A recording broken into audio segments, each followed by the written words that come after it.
तो बड़ी खबर राजस्थान की सियासत से सामने आ रही है, जहां सचिन पायलट को लेकर अब मामला गर्माता जा रहा है, क्योंकि बीजेपी की तरफ से दावा कर दिया गया था कि सचिन पायलट का एक पांव कहीं और है। तो इसके बाद से अशोक गहलोत का बड़ा बयान सामने आया है। सचिन पायलट पर अब अशोक गहलोत ने बड़ा बयान दिया है। बीजेपी में जाने पर अशोक गहलोत की तरफ से ये बड़ा बयान सामने आया है और राघव चड्ढा के मामले को लेकर भी उन्होंने बड़ा बयान दिया है। आपको बता दें कि अब पायलट पर अशोक गहलोत ने बोला है, बीजेपी पर गहलोत ने पलटवार किया है और कहा है कि कांग्रेस में ही रहेंगे सचिन पायलट। आपको बता दें कि बीजेपी नेता राधा मोहन अग्रवाल ने बयान दिया था, जिसके बाद से अब अशोक गहलोत की तरफ से पलटवार सामने आया है। आपको बता दें कि राधा मोहन अग्रवाल की तरफ से सोमवार को बयान सामने आया था कि सचिन पायलट का एक पैर कांग्रेस में है और दूसरा कहीं और है, और ये बयान ऐसे वक्त में सामने आया था जब राघव चड्ढा भारतीय जनता पार्टी में शामिल हो चुके हैं। और इसी के बाद से अब अशोक गहलोत, जो कि राजस्थान के पूर्व मुख्यमंत्री हैं, उनकी तरफ से बयान सामने आया है। उन्होंने कहा है कि डिप्टी सीएम रहे सचिन पायलट कभी भी कांग्रेस नहीं छोड़ेंगे। अशोक गहलोत ने यह भी कहा है कि पायलट को अपनी पिछली गलती के नतीजों का एहसास भी हो चुका है। और अशोक गहलोत ने कहा है कि सचिन पायलट के दोनों पैर कांग्रेस में हैं और कांग्रेस में ही रहेंगे। अब जो लोग भटक गए थे, गुमराह हो गए थे और हमारे लोगों को मानेसर ले गए थे, वे वापस आएंगे। इसके साथ ही अशोक गहलोत ने कहा है कि सचिन पायलट जी ने अनुभव कर लिया है कि इस तरह की गलती करने के क्या नतीजे होते हैं। अब वो समझ गए हैं और सावधान हो गए हैं और मुझे उम्मीद है कि अब वो हमें कभी नहीं छोड़ेंगे और हमारी पूरी पार्टी उनके साथ एकजुट है।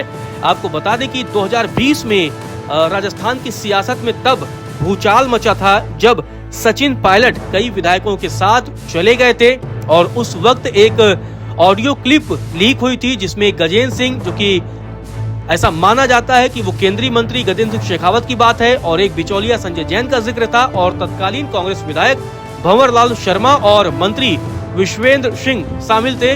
और इन टेपों में कथित तौर पर गहलोत सरकार को गिराने की योजना के बारे में जिक्र करते हुए सुना गया था। इसके बाद तत्कालीन डिप्टी सीएम सचिन पायलट ने 19 कांग्रेस विधायकों के साथ मिलकर एक असफल बगावत की अगुवाई की और कुछ समय के लिए वो हरियाणा के मानेसर में रहे थे, लेकिन तब अशोक गहलोत ने सरकार बचा ली थी और सचिन पायलट गहलोत की सरकार को गिरा नहीं पाए थे।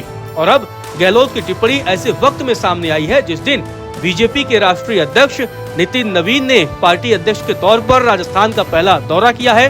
और नितिन नवीन टोंक पहुंचे, जहां उसी टोंक पहुंचे हैं जहां से सचिन पायलट आते हैं। और टोंक में नितिन नवीन ने जिला कार्यालय का उद्घाटन किया और बूंदी, प्रतापगढ़, डूंगरपुर, चूरू, पाली और बाड़मेर में अन्य 6 जिला कार्यालयों का भी वर्चुअल तरीके से उद्घाटन किया। हालांकि इस दौरान राधा मोहन अग्रवाल, जो कि बीजेपी के प्रभारी हैं, उन्होंने सचिन पायलट पर बहुरूपिया यानी कि ढोंगी होने का भी आरोप लगाया और उन्हें एक बाहरी व्यक्ति के तौर पर भी पेश कर दिया और कहा कि यह हैरानी की बात है कि वह टोंक के रहने वाले भी नहीं है। और टोंक की बात ही तो छोड़िए, वह आपके राज्य राजस्थान के रहने वाले नहीं है, क्या आपको यह भी पता है? और उन्होंने आगे कहा कि सचिन पायलट मूल रूप से उत्तर प्रदेश के रहने वाले हैं। लेकिन अब अशोक गहलोत की तरफ से जो बयान सामने आया है, उसके बाद से उन्होंने डैमेज कंट्रोल करने की कोशिश की है और अशोक गहलोत ने अब बीजेपी पर ही ये तगड़ा पलटवार कर दिया है।